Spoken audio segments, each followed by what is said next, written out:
भगत सिंह भारत की आजादी के वो एक अहम किरदार हैं जिन्होंने मात्र 23 साल की उम्र में अपना किरदार निभाकर खुशी खुशी फांसी के फंदे को चूम लिया। 28 सितंबर 1907 ये वो दिन था जब भारत को अपना वीर सपूत मिला था। इस दिन बंगा नाम के गांव में भगत सिंह का जन्म हुआ था। ये गांव आज के समय में पाकिस्तान में आता है, लेकिन भारत के विभाजन से पहले ये ब्रिटिश इंडिया के पंजाब प्रोविंस के लायलपुर डिस्ट्रिक्ट में आता था। वीर भगत सिंह अपने परिवार में भगत अपने माता पिता की दूसरी संतान थे। इनके पिता का नाम किशन सिंह संधू और मां का नाम विद्यावती था। इन भगत सिंह पढ़ाई लिखाई में काफी अच्छे थे। पढ़ने का काफी शौक था, जिस कारण इन्होंने अपनी 5वीं तक की पढ़ाई गांव में ही की। लेकिन जब स्कूल बदलने का समय आया तो इन्होंने लाहौर के ब्रिटिश हुकूमत वाले स्कूल में दाखिला लेने से साफ मना कर दिया। ये कभी भी ब्रिटिशर्स को किसी भी तरह से सपोर्ट नहीं करना चाहते थे, जिस कारण जिद करके इन्होंने दयानंद एंग्लो वैदिक हाई स्कूल में अपना एडमिशन करवा लिया। बचपन से ही ये बड़े होकर इंडियन नेशनल मूवमेंट का पार्ट बनना चाहते थे, जिस कारण दिन दुनिया की खबरों पर भी इनकी नजरें काफी तेज हुआ करती। भगत सिंह का छोटा पर काफी सक्सेसफुल जर्नलिस्टिक करियर रहा, जहां इन्होंने कई मैगजीन्स के साथ मिलकर काम किया और काफी नाम कमाया। 13 अप्रैल 1919 को अंग्रेजों ने जलियांवाला बाग में पीसफुली प्रोटेस्ट कर रहे लोगों को चारों ओर से घेरकर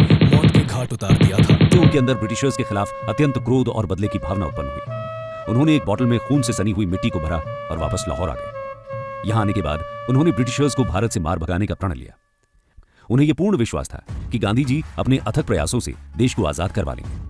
इसलिए जब महात्मा गांधी ने नॉन कोऑपरेशन मूवमेंट लॉन्च किया तो सभी देशवासियों की तरह भगत सिंह ने भी इस आंदोलन में बढ़ चढ़कर हिस्सा लिया। परंतु जब चौरी चौरा कांड के कारण महात्मा गांधी ने इस आंदोलन को वापस ले लिया, तब भगत सिंह इस फैसले से काफी निराश हुए और इसी के बाद उन्होंने क्रांतिकारी मार्ग चुना। उन्हें इस बात का एहसास हो चुका था कि नॉन वायलेंस या पीसफुल टैक्टिक से भारत कभी भी स्वतंत्र नहीं हो सकता। और यहीं से शुरू होती है भगत सिंह के साहस और बलिदान की कहानी, revolutionary activities of Bhagat Singh. दोस्तों, अपने कॉलेज के दिनों में ही और इनकी सबसे गहरी दोस्ती सुखदेव के साथ हुई। घर पर इनकी शादी की बातें भी चलने लगी, परंतु भगत सिंह ने शादी के प्रस्ताव को यह कहते हुए ठुकरा दिया, यदि मैं भारत की आजादी से पहले विवाह करूंगा तो मौत ही मेरी दुल्हन होगी। यह फैसला लेने के बाद भगत सिंह कानपुर की ओर चल पड़े। ईयर 1926 के अराउंड लाहौर में कीर्ति किसान पार्टी ज्वाइन कर ली और इसी पार्टी द्वारा प्रकाशित मैगजीन कीर्ति के लिए काम करने लगे। इसी दौरान भगत सिंह ने खुद की एक पार्टी का भी गठन किया। इसका नाम उन्होंने नौजवान भारत सभा रखा। इस पार्टी का उद्देश्य था वर्कर्स और युवा किसानों को इकट्ठा कर ब्रिटिशर्स के खिलाफ जंग छेड़ना। ब्रिटिश पुलिस ने उन्हें हिरासत में ले लिया। कोर्ट में इनकी पेशी की गई और 60,000 रुपए देकर भगत सिंह के पिता ने उनकी जमानत कराई। तर्ब में भगत सिंह ने हिंदुस्तान रिपब्लिकन एसोसिएशन के प्रमुख चंद्रशेखर आजाद से मुलाकात की और दोनों ने मिलकर नौजवान भारत सभा और हिंदुस्तान रिपब्लिकन एसोसिएशन को मर्ज करने की योजना बनाई। इसी के तहत सितंबर 1928 में दिल्ली के फिरोज शाह कोटला मैदान में एक सीक्रेट मीटिंग की गई और दोनों पार्टीज का विलय कर दिया गया। Hindustan socialist Republican association HSRA रखा गया।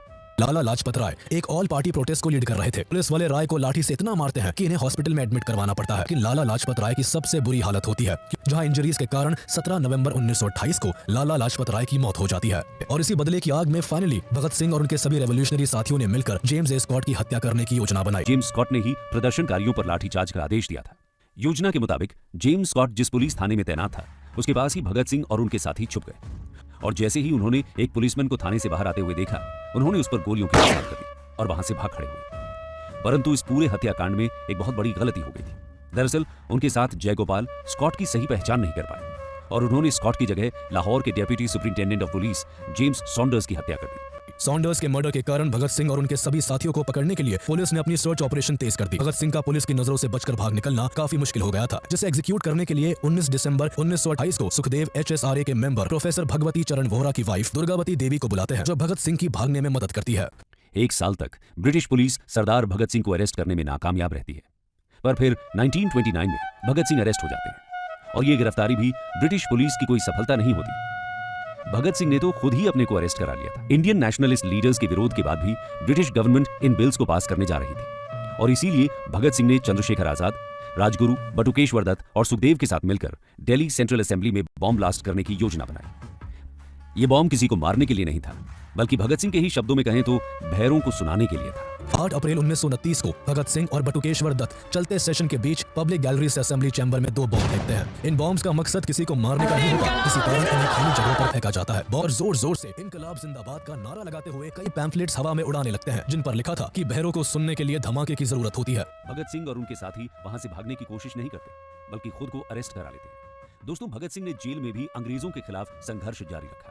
7 अक्टूबर 1930 को सॉन्डर्स मर्डर केस के तहत भगत सिंह, सुखदेव तथा राजगुरु को फांसी की सजा सुनाई गई और 24 मार्च 1931 को इन्हें फांसी देने का निर्णय लिया गया। ब्रिटिश सरकार के इस निर्णय से पूरे भारत में शोक की लहर दौड़ गई। बात अगर भगत सिंह की करें तो उन्हें फांसी की सजा का कोई डर नहीं था। जैसे जैसे 24 तारीख नजदीक आ रही थी, लोगों का प्रदर्शन एक भयंकर त्रासदी का रूप धारण करने लगा था। ब्रिटिशर्स को यह डर था कि कहीं भारत में इतना बवाल ना हो जाए कि उन्हें अपना यह फैसला वापस लेना पड़े, और इसलिए ब्रिटिश सरकार ने आनन फानन में भगत सिंह को फांसी पर लटकाने का निर्णय 24 की जगह 23 मार्च को कर लिया। फांसी के तख्त पर चढ़ने के बाद भगत सिंह ने अपने हाथ पर रस्सी बांधने और चेहरे को काले कपड़े से ढकने से साफ मना कर दिया। ब्रिटिशर्स ने इनके हाथों को तो नहीं बांधा, परंतु उनके सिर को कानून के नियमानुसार ढक दिया। उसके बाद भगत सिंह ने इंकलाब जिंदाबाद का जय घोष करते हुए ओ शेरा उठ जरा ते फिर ओही जलवा दिखा अपना